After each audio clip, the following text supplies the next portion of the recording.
So, in our last lecture we had seen an example where we can map a given computation into a pipeline and implement it in Verilog. Now, in this lecture we shall be taking up another example slightly more complex and look at a more conservative and a more proper way of clocking that will lead to correct operation without any race condition possibilities. Okay. So, this is the second part of our lecture on pipeline modeling. Now, here the example that we take is actually a 4-stage pipeline example. Now, here you do not try to understand that why we are doing this, it is just some example stages, and the reason we have taken this example is that later on we shall be looking at the complete design of a processor. Processor means a central processing unit or a CPU, how it can be implemented in Verilog in a pipeline fashion. There some of the concepts that I will show in this example will be used. So, just to get a feel, so we have incorporated a few of the complex blocks in our design here. Let us see what we have done. Here we are assuming that there is a register bank and an ALU. So, I will explain this. First thing to note is that in this problem I am assuming that there is a register bank. Register bank we have seen that you can have multiple registers stored here, and you are assuming that there are 2 read ports and 1 2 read ports and 1 write port. Yes. Now, in order to activate them, I am assuming that you have the control signals. One is read source 1, read source 2 and register source 1, register source 2 and register destination. So, depending on RS1 and RS2, the corresponding registers will be read here, and depending on RD, the value supplied here will be written into the corresponding register. Now, we shall see how this register bank, let us say if there are 16 registers in this register bank, then all these RS1, RS2 and RD will be 4-bit numbers, because you can specify 1 out of 16 registers in 4 bits 0000 to 1111, register number 0 up to register number 15. Similarly, we are assuming that we have a memory.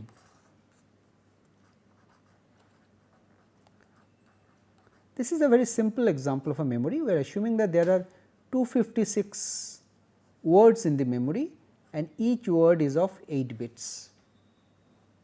So, since there are 256 bits in the memory, there will be an address, this will be 8 bits in size. Because we have 8 bits of data, so if there are separate data out and data in lines, there will be 8 bits and 8 bits also.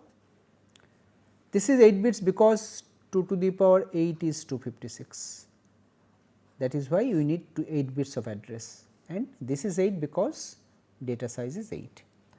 Now, in addition you have the control signals, read write, all those are there. Okay. So, with this we are stating the problem what we are trying to do.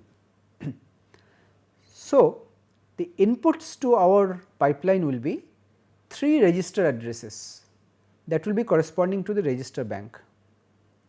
There is also an arithmetic logic unit, an arithmetic functional block, where we specify some function what kind of operation we want to do, and for the memory we supply a memory address. So, you see here there are 3 functional units. We have talked about a register, we have talked about a memory, and also there is an arithmetic logic unit, arithmetic and logic unit. So, ALU will be taking 2 input data, it will carry out some computation, and what computation, that is determined by a control word called function, right. So, these 3 kind of blocks are required in this pipeline implementation. So, the inputs will be what are the register addresses, what is the ALU function we want to do, and what is the memory address. And what are the computations that we have to do? Let us see. In stage 1, we read 2 numbers from the register bank.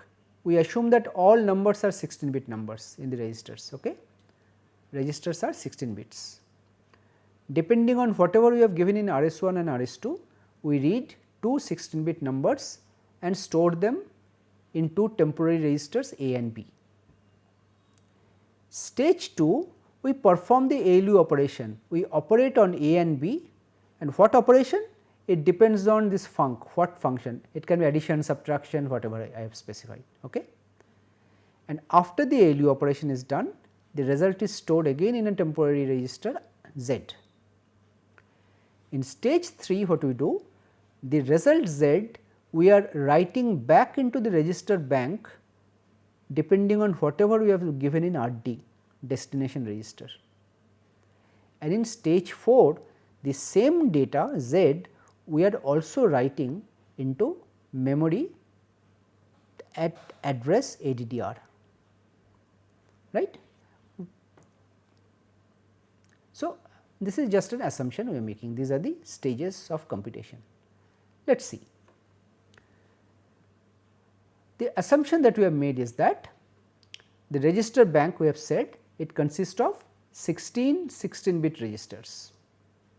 Because there are 16 registers, we need 4 bits to specify the register address. So, RS1, RS2 and RD will be 4 bits, and we assume that 2 register reads and 1 register writes are possible every cycle. There are 2 read ports and 1 write port. Well, and because the data size is 16 bits we have assumed, and the memory also has to be 16-bit wide. Here we have said that the memory is 8 bits, but actually to make it compatible this has to be 16 bits. Okay? So, let us consider these to be 16, right, data bus size will be 16.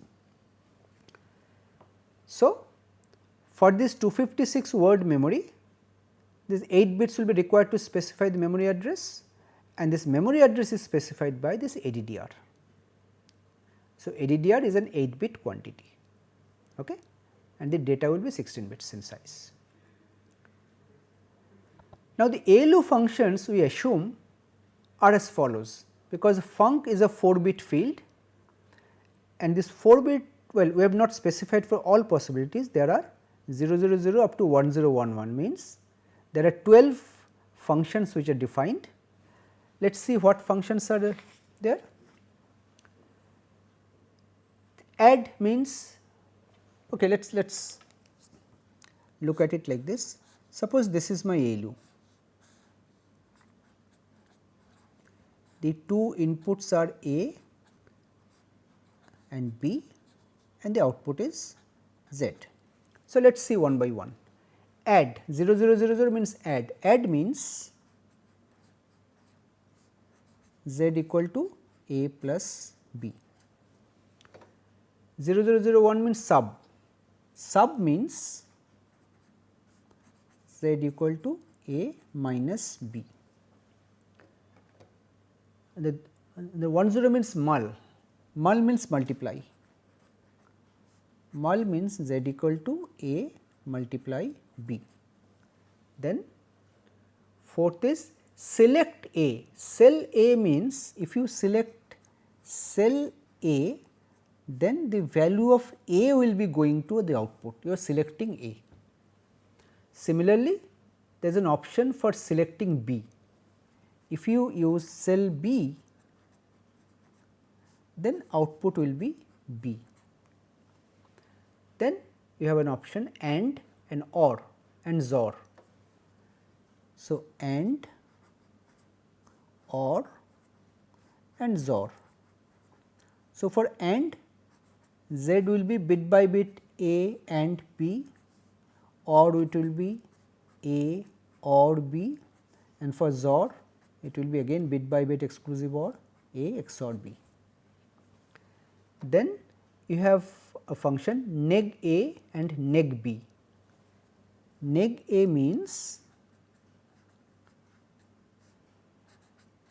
it is just not bit by bit negation of A, and neg B means bit by bit negation of B, right.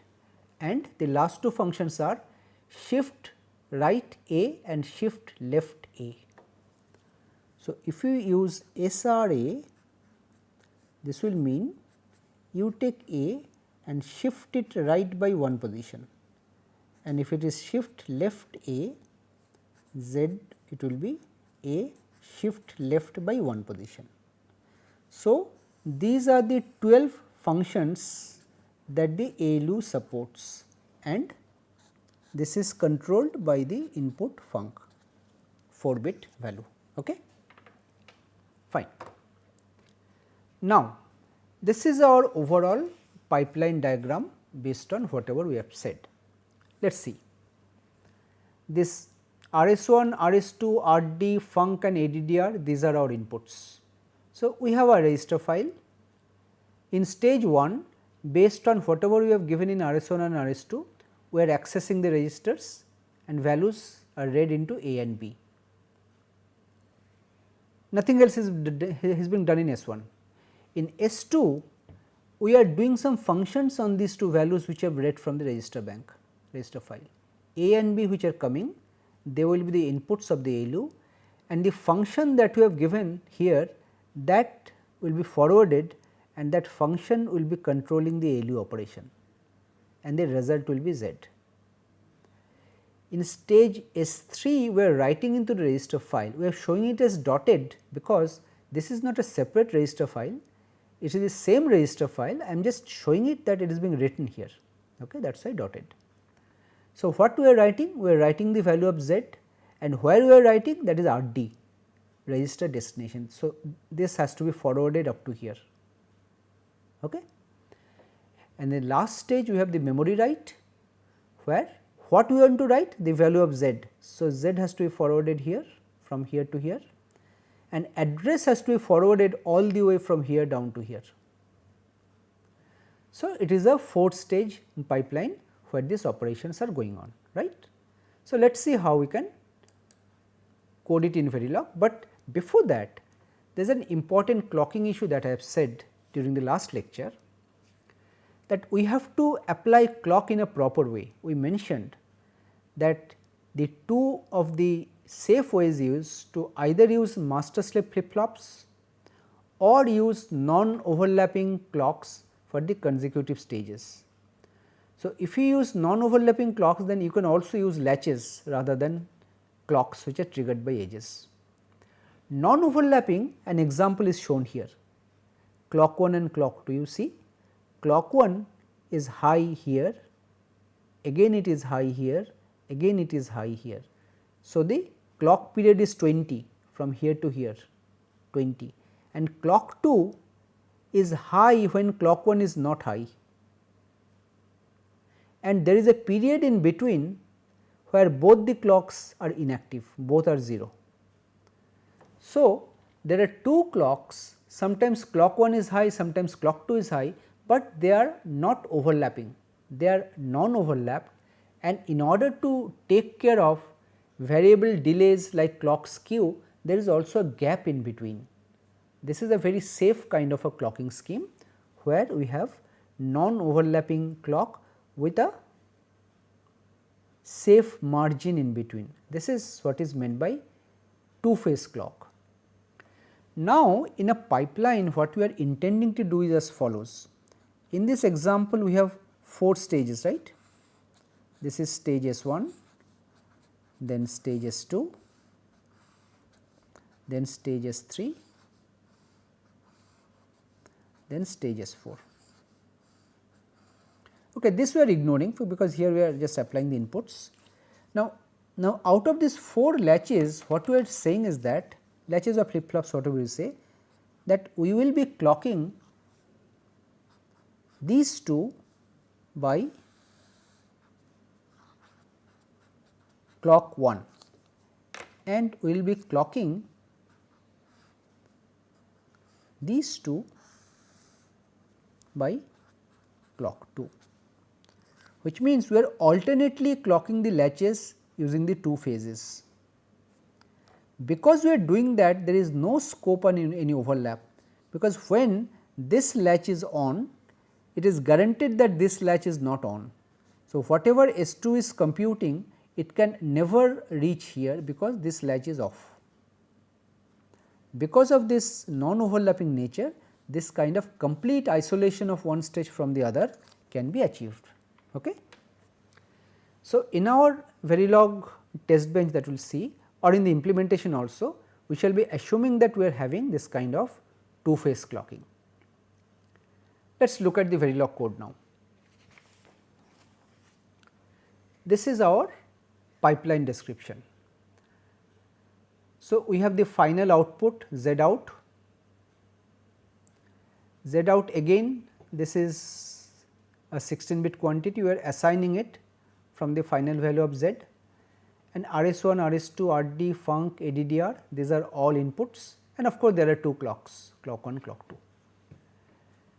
Register select and also the function select, these are all 4-bit quantities, and memory address, because there are 256 words, it is 8 bits, and write, of course, it is not required actually, write can be there, clock 1, clock 2. Now, these are the intermediate register variables we are defining.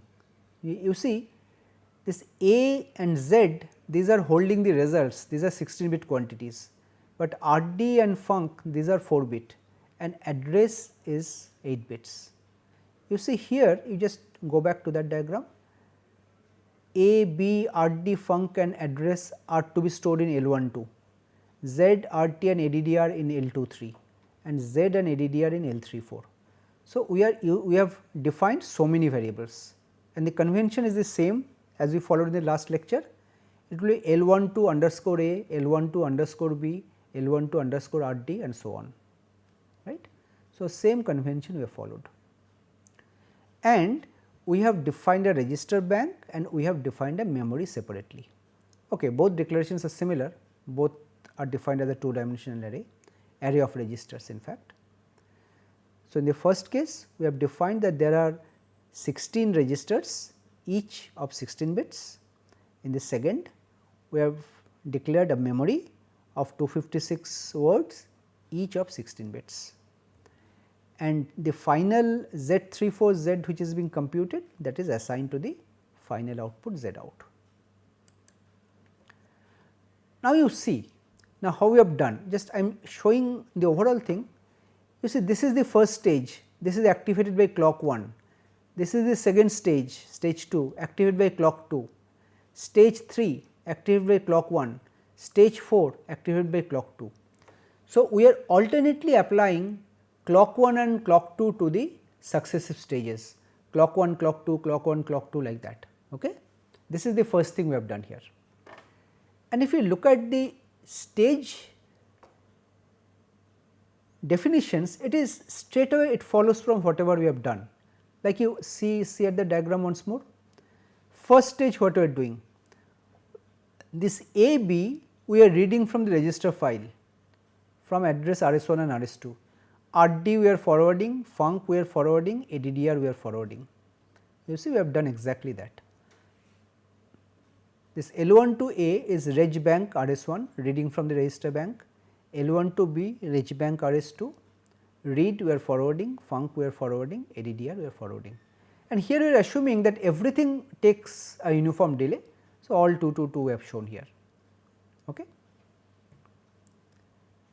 Second stage we have an ALU and some signals are forwarded. Like you go back once more, you see RD is forwarded, ADDR is forwarded, remaining thing is the ALU function. It takes A, B and func and generates Z. So, the ALU function is here, case func.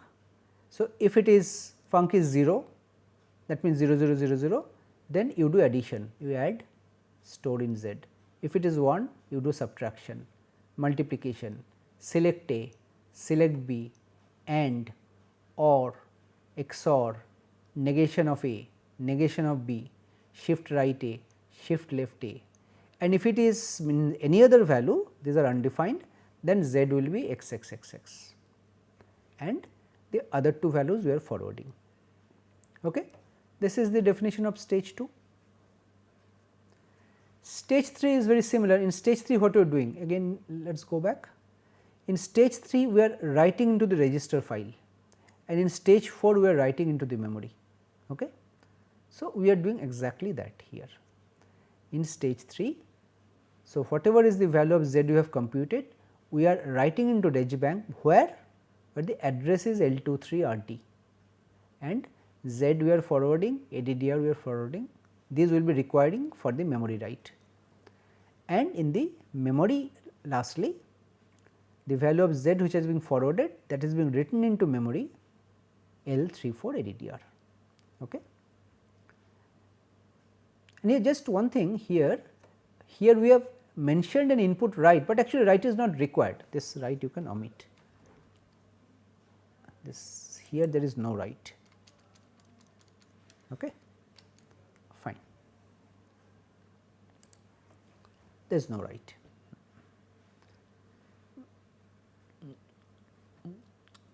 Okay. Now, for this pipeline let us try to write the test bench. So, here we have instantiated our pipe, this is the output, RS1, RS2, RD, func, ADDR are the inputs and the 2 clocks. So, these are declared as reg because we will be initializing them 4 bits, this ADDR is also 8 bits reg, clock 1, clock 2 is also reg, but Z is the output, that is why it is a wire 16 bits. And we have declared an integer k, for the purpose we will see. First thing is that let us see how we are initializing the clock. You see clock is 0, clock 1, clock 2 both are initialized 0 at time 0, and we are generating 20 pulses because 20 is enough for this example we have given, repeat 20. So, what you are doing? So, I am just writing the code and explaining what is happening. So, the Verilog code we have written is repeat 20, and inside this we have given a gap of 5, clock 1 equal to 1, again a gap of 5, clock 1 equal to 0, then again a gap of 5, clock 2 equal to 1, again a gap of 5, clock 2 equal to 0. Let us see what happens here.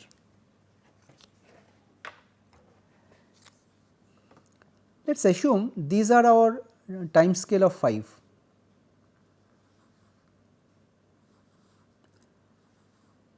These are our time scale of 5, 5, 5, 5, these are gaps of 5. Okay. This is 5, this is 10, this is 15, this is 20, this is 25, 30, 35, 40 and so on, right. Now, initially, and this is 0 of course, this is 0, it starts with 0. Now, initially both clock 1 and clock 2 are zeros, this is clock 1 and this is clock 2, both are zeros, this is also 0, this is also 0. So, at time 5 we are making clock 1 equal to 1. So, at time 5 we are making clock 1 equal to 1. So, again after a delay of 5 we are making clock 1 equal to 0. Clock 2 was 0 so long. So, again after a gap of 5 we are making clock 2 equal to 1, after a gap of 5 clock 2 equal to 1, after a gap of 5 clock 2 equal to 0, this. So, clock 1 is 0 in the meantime. So, this we repeat. Okay. So, again after a gap of 5 we make clock 1 equal to 1, even after a gap of 5 clock 1 equal to 1, after gap of 5 0, again after a gap of 5 after this, make this 1, make this. So, you see we have generated a perfect two phase clock like this, right, just the earlier diagram we showed. So, we are generating a two phase clock here. Okay. And in this initial block, we are initializing the register bank. You see, register bank is not accessible directly as a parameter. So, we are accessing it like this. My pipe is the instantiated module dot reg bank was the variable which was declared inside it, right. You see inside it there is a reg bank, right. So, we are referring it like this, my pipe dot reg bank. In this for loop k goes from 0 up to 15, reg bank k equal to k, which means register 0 gets 0, register 1 gets 1, 2 gets 2, 3 gets 3, like that we are initializing. Okay. Register 15 gets 15. Okay. This is how we are initializing registers. Then in this initial block we are applying some sample inputs. So, we are giving a delay of 5, and after the delay of 5 we are giving 20 20 20 gaps, so that next clocks are applied. So, what I am doing, just giving RS1 equal to 3 and RS2 equal to 5, that means we are reading from registers 3 and 5. So, what we expect here, register 3 contains 3, register 5 contains 5, that is how we have initialized, right, and func 0 means add. So, 3 and 5 result will be 8, and this result 8 will be storing in register number 5 as well as memory address 125. Similarly, next one is 3 and 8. So, register number 3 still contains 3, 8 still contains 8, and the function is multiplication 2. So, 8 into 3 is 24. This 24 you are storing in register number 12 as well as here 126. So, in this way you have some examples, and at the end after everything is over, here in a for loop after some delay you are displaying the memory contents, that what is there in memory starting from 125 address onwards, right, and also you are monitoring the value of f, time and f. So, if you run this simulation, you will see the output coming like this. You see first output I had said the result will be 8, second one will be 24. This you can verify, because you see you have already modified register number 10, RD equal to 10, it becomes 8. So, in the third one when you are accessing register 10, it is not 10, it has become, this has become 8. So, 8 and 5, it is subtraction, 8 minus 5, you see result is 3. Okay. And here you can verify the memory contents also, they also contain the same values, right. So, if you look at the timing diagram using GTQA, the same thing you can observe. So, you can see the two phase clock very nicely, this is two phase clock, this is the values of RS1, RS2 and RD you have given 3, 5 and 10, function you have given 0, address you have given something. You see the test bench, the address was 125, okay, first one 3, 5, 10, function 0, address 125. So, 3, 5, A is 10, 0, 7 D is 125. So, this result will be final 0008.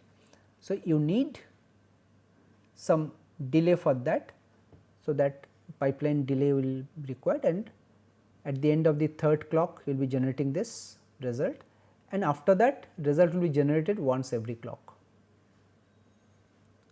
right. So, this is exactly what is happening here. So, what we have seen in this lecture is that this is the more recommended way to implement a pipeline, that you use a two phase clock, but in the latches you can either use edge triggered. In this Verilog code we have written, we have used pause edge triggered flip flops, but you can also use level triggered latches there, as long as the two clock phases are non-overlapping and there is sufficient gap between them, even if you use non-overlapping latches, means those are called transparent latches, not edge triggered, there is no problem, it will still work very fine. Okay. So, we shall see later, as I said, with a more comprehensive example, the design of a processor.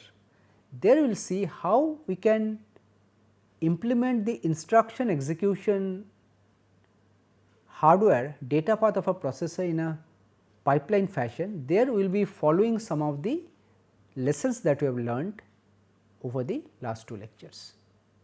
Thank you.